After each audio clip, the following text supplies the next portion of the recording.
حقیقت جرأت و ہمت کا ہے اظہار، سیدھی بات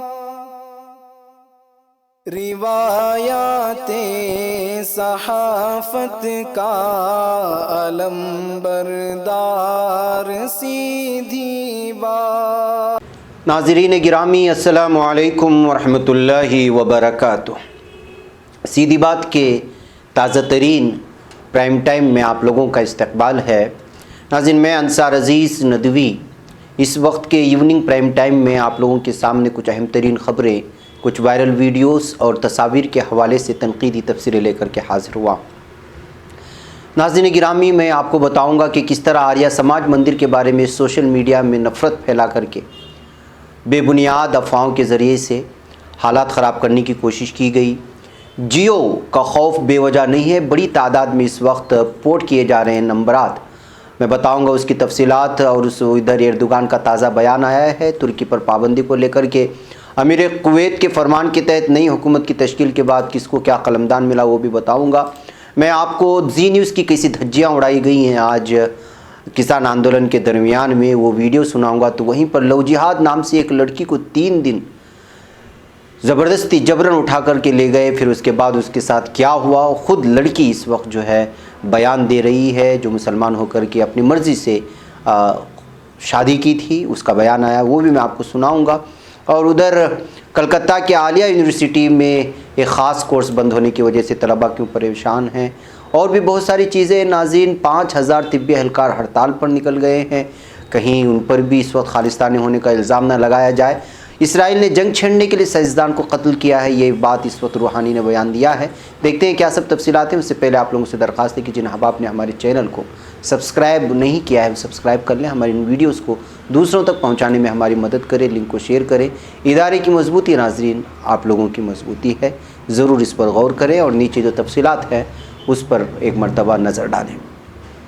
ناظرین گرامی، آئیے بات کرتے ہیں سب سے پہلے مراد آباد میں ایک لڑکی کو جبرن شادی کرنے کا، جو 4-5 مہینے شادی ہوئی تھی جس کی تازہ، جبرن شادی کروانے اور اس کے تبدیلی مذہب کا الزام لگا کر کے اس کے شوہر کو اور اس کے دیور کو اٹھا کر کے پولیس بند کر دی، اور اس لڑکی کو 3 دن ایک ایسے جگہ لے گئی جہاں پر اس کو رکھا گیا، پھر اس درمیان میں اس کے ساتھ کس طرح انجیکشن دیا گیا، اور بھی بہت ساری چیزیں خود عورت بیان کر رہی ہے، لڑکی بیان کر رہی ہے۔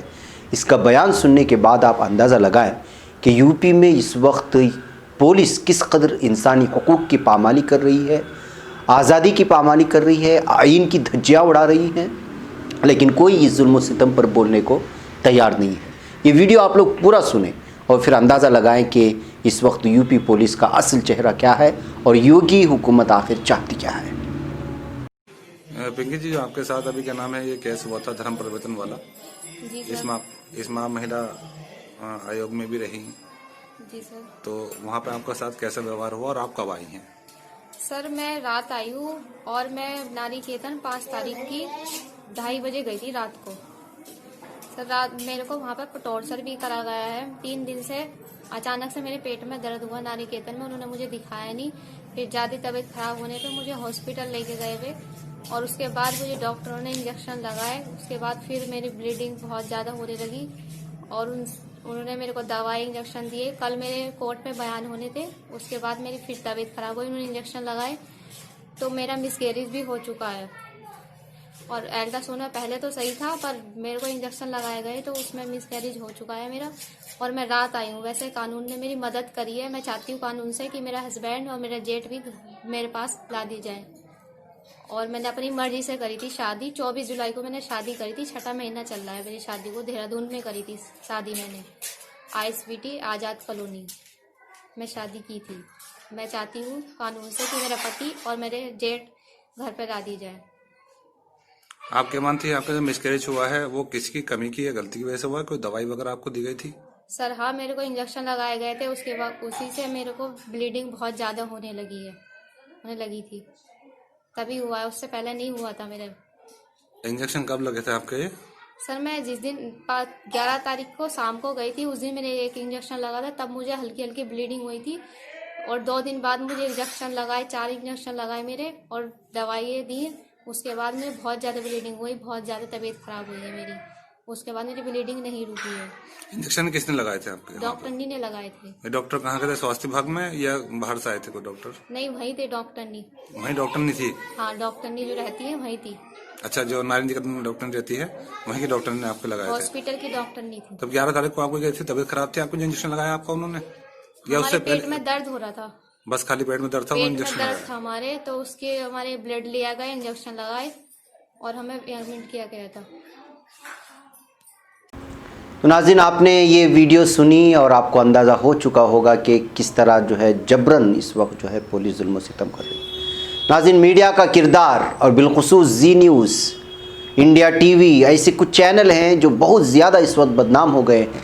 شاید اس قدر اگر بھارت کی تاریخ میں دیکھا جائے تو علل اعلان کسی میڈیا کی دھجیاں اور بے عزت اس قدر نہیں ہوگی جتنا اس عرصے میں ہو رہا ہے. اور جب سے مودی حکومت آ رہی ہے اور جب سے میڈیا مودی حکومت کی گن گاتی ہے اور ہر آندولن کو ناکام کرنے کی کوشش کرتی ہے حکومت کے اشاروں پر, تو جب رپورٹرز میدان میں جاتے ہیں رپورٹنگ کے لیے تو ان کو کس طرح جو ہے بے عزت کیا جاتا ہے اور کس طرح ان کے گودی میڈیا ہونے پر ان کو تنقید کا نشانہ ہونا پڑتا ہے. اس ویڈیو سے آپ کو پورا اندازہ لگ جائے گا. اس کو بھی آپ سنیں بھی اور دوسروں تک پہنچانے کی کوشش کریں, تاکہ اس وقت میڈیا جس انداز میں کسان آندولن کو, اس تحریک کو کمزور کرنے کے لیے جس طرح سے جو ہے چلاتا ہے اور الگ الگ الزامات عائد کرتا ہے, اس کی وجہ سے ان کے رپورٹروں کو میدان میں جانے کے بعد کس طرح سے جو ہے سامنا کرنا پڑتا ہے اور کس طرح کے افراد سے. آپ اس کو بھی سنیں اور دوسروں کو پہنچانے کی کوشش کریں. ان کو دیش دروہی بولا جاتا ہے اسی میڈیا کے مادھیم سے ان کو نکسلی بولا جاتا ہے. تو بہت ہی دکھ ہوتا ہے اس چیز کو لے کر کہ جی نیوز, آر بھارت تو کل ہمارے جو راشٹر نیتا ہیں ٹکیت, ان کو برا بھلا بول رہا تھا. اور میرا بولنے کا ادھیکار ہے میڈم, میرا بھی بولنے کا ادھیکار ہے. اور جتنے بھی آپ بولیے, اب میں بولنا چاہتا ہوں, میرا انٹرویو لیجیے. اب میں دم ہے انٹرویو لینے کا میرا لو نا, میرا بھی آپ ہمارے کو کیا سوچتے ہو میڈم, آپ ہمارے کو کیا سوچتے ہو, یہ میرا بھی ادھیکار ہے میڈم. آپ ہمارے بارے میں, کسانوں کے بارے میں آپ کیا دکھا رہے ہیں؟ کسانوں کو آتنکوادی دکھاتے ہیں لوگ. آپ ہمارے کسانوں کو آتنکوادی دکھاتے ہو, آپ لوگ ہمارے کسانوں کو آتنکوادی کہتے ہو, نکسلی کہتے ہو. آپ کا جی نیوز پوری طرح سے, جی نیوز واپس جاؤ, جی نیوز واپس جاؤ, جی نیوز واپس جاؤ, جی نیوز واپس جاؤ, جی نیوز واپس جاؤ, جی نیوز واپس جاؤ. پوری طرح سے خبروں کو امپلیمنٹ کرتا ہے. اور یہ جی نیوز چینل اس طرح سے مودی کے ہاتھوں بکا ہوا چینل ہے, مودی کے ہاتھوں بکا ہوا چینل ہے. ناظرین, آئیے اگلی خبر کی جانب بڑھتے ہیں. ریلائنس جیو نے گزشتہ دنوں ٹرائی کو خط لکھ کر شکایت کی ہے کہ ایئرٹیل اور ووڈافون یعنی آئیڈیا کسان تحریک کے آڑ میں فائدہ اٹھا رہے ہیں اور غلط طریقے سے جیو کے صارفین کو اپنی طرف کھینچنے کی کوشش کر رہے ہیں. جیو کی شکایت کے بعد یہ صاف محسوس ہونے لگا ہے کہ وہ کسانوں کے ذریعے جیو کی مصنوعات بائیکاٹ کیے جانے کے اعلان سے خوفزدہ ہوئی ہے. اس کا خوف بلا وجہ بھی نہیں ہے, کیونکہ دہلی کی سرحدوں پر جمع مظاہرین بڑی تعداد میں جیو کا نمبر دوسری ٹیلی کام کمپنیوں میں پورٹ کرا رہے ہیں, یعنی تبدیل کرا رہے ہیں. جیو کا نمبر دوسری ٹیلی کام کمپنیوں میں پورٹ کرائے جانے کی تحقیق پر مبنی ایک رپورٹ ABP نیوز نے شائع کی ہے. اس میں صاف طور پر بتایا گیا ہے کہ کسانوں کے ذریعے جیو کے بائیکاٹ کا اثر زمینی سطح پر دیکھنے کو مل رہا ہے. یہ کام ٹیلی کام کمپنیوں کی سطح پر بھلے ہی نہیں ہو رہا, لیکن بیشتر افراد جیو سے ایئرٹیل یا ووڈافون یعنی آئیڈیا پر ہی اپنا نمبر پورٹ کراتے ہوئے نظر آ رہے ہیں. اس کی وجہ یہی معلوم پڑتی ہے کہ جیو کے بعد ایئرٹیل اور ووڈا آئیڈیا ہی اچھے آفر دے رہی ہے اور ان کی سروسز بھی اچھی ہے. یہ بات پوری طرح سے سامنے آنے کے بعد ظاہر سی بات ہے کہ جیو, جس نے ان کمپنیوں کی پوری طرح سے تباہی کی جانب لے چکا تھا اور الگ الگ آفر دے کر کے, فری ڈاٹا وغیرہ دے کر کے بہت سارے لوگ جیو کا فون استعمال کرنے, اس کی سم استعمال کرنے میں آگے بڑھ رہے تھے. اب چونکہ کسان